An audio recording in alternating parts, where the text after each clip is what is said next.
রাজার কানে গেল সাগর পাড়ি দিয়ে, রামনাথি ওই এসে গেছে বানর সেনা নিয়ে।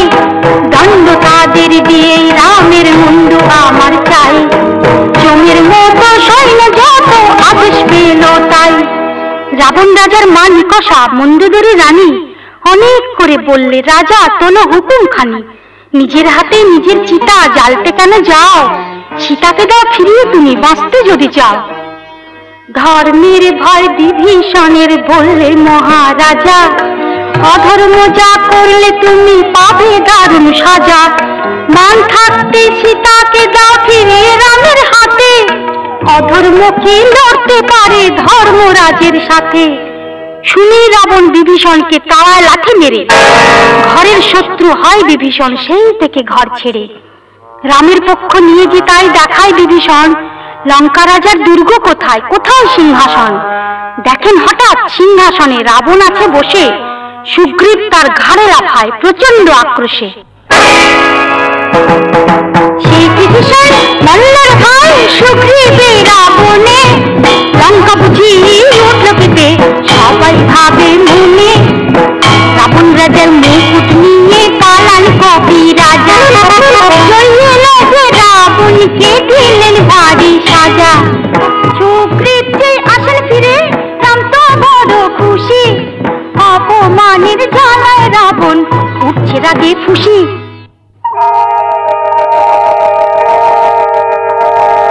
রাত পোহাতে রামের সেনা লঙ্কা ফেলে ঘিরে, রাক্ষসে বানরে লড়াই বাড়ল ধীরে ধীরে। রাবণ রাজার সৈন্য আসে ঢাল তলোয়ার নিয়ে, লড়ছে বানর কিল ঘুষি যার মস্ত পাথর দিয়ে। বানর সেনার মুন্ডু যেমন থাকে না আর ঘরে, রক্তে মাটি লাল হয়ে যায় রাক্ষসেরাও মরে। ইন্দ্রজিতের রজ্জালো তাই মেঘের মধ্যে থেকে, চোখা চোখা পান ছুঁড়ে সে লুকিয়ে সেখান থেকে। নাক পাশ পান ছুঁড়লে শেষে নাকের ফনা দোলে, মূর্ছা গেলেন রাম লক্ষণ তাদের সেই ছোবলে। এমন সময় হঠাৎ গরুর হাজির যে সেইখানে, সাপগুলো যায় পালিয়ে ভয়ে দুভাই বাঁচেন প্রাণে।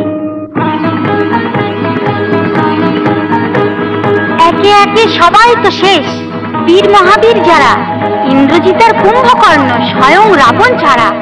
6 মাস ঘুমোয় কুম্ভকর্ণ জাগিয়ে শেষে তাকে, যুদ্ধে এখন পাঠায় রাবণ লোহার পাহাড়টাকে।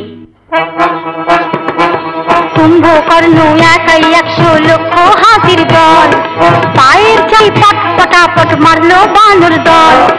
তপ্ত পাতা ফুলল মুখে এক একটাকে ধরে, সুগ্রীব নীলঙ্গকে ও দিলে ঘায়েল করে। লক্ষণ চেয়ে এগিয়ে আসেন কুম্ভ বলে হেঁকে, মিথ্যে কেন মরবে বাপু দাদাকে দাও ডেকে। তখন রামচন্দ্র এসে ছোড়েন বানের পরে বান, কুম্ভের শেল শুল গদা সব হলো যে খান খান। এক বানে তার পা কেটে দেয়, আরেক বানে হাত, কৌশিক বান মুন্ডু কাটে কুম্ভকূপ কাপ।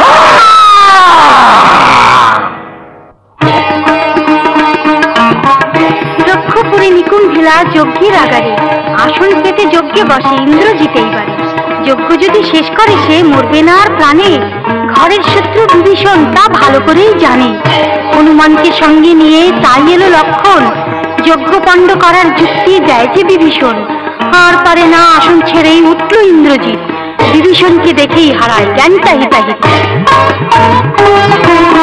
তারপর কি যুদ্ধ ভীষণ লাগলো রে ভাই শোনো, লড়ছে যেমন ইন্দ্রজিতে তেমনি যে লক্ষণ। হার মানে না সহজে কেউ সমান ছড়ে বান, লক্ষণের অস্ত্রে গেল ইন্দ্রজিতের প্রাণ।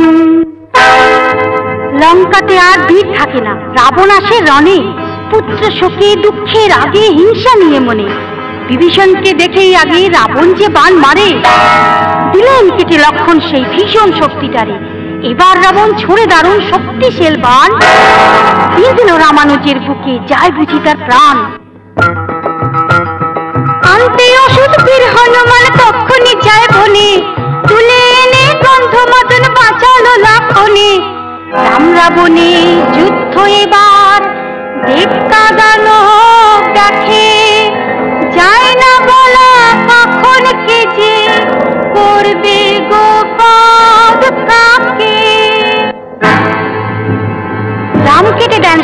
যত রাবণ কাটে বান, বৃষ্টি বুঝি লোক পেয়ে যায় কাঁপে সবার প্রাণ। হঠাৎ শ্রীরাম থমকে গেলেন, চমকে গেল বুক, ছুটতে গিয়ে বান যে দেখেন মহামায়ার মুখ। দশভুজার কোলে বসে রাবণ দশানন, পারেন কি রাম মারতে তাকে যতই করুণ রণ। রাবণকে বধ করতে হলে মায়ের শক্তি চাই, অকাল বোধন করেন শেষ শ্রীরামচন্দ্র তাই।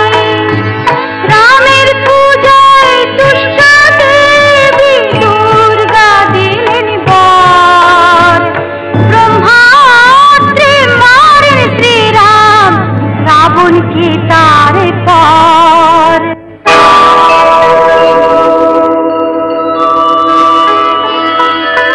খুশি যেমন দেবতারা সব পুষ্প বৃষ্টি করে, শোকে আকুল রাক্ষসেরাও কাঁদছে ঘরে ঘরে। ভাইয়ের শোকে বিভীষণের চোখেও নদী বয়, তাড়িয়ে যতই দিক না রাবণ ভাই তো তবু হয়। অনেক করে বুঝিয়ে তাকে শান্ত করেন রাম, বসিয়ে দিলেন সিংহাসনে রেখে কথার দাম। বন্দিনী সেই সীতা এবার মুক্তি পেলেন বটে, দুঃখ তবু গেল না তার অঘটন এক ঘটে। শ্রীরাম বলেন অযোধ্যাতে তোমার কথা শুনে, মন্দ পাখি বলে লোকে ঝাঁপ দাও আগুনে।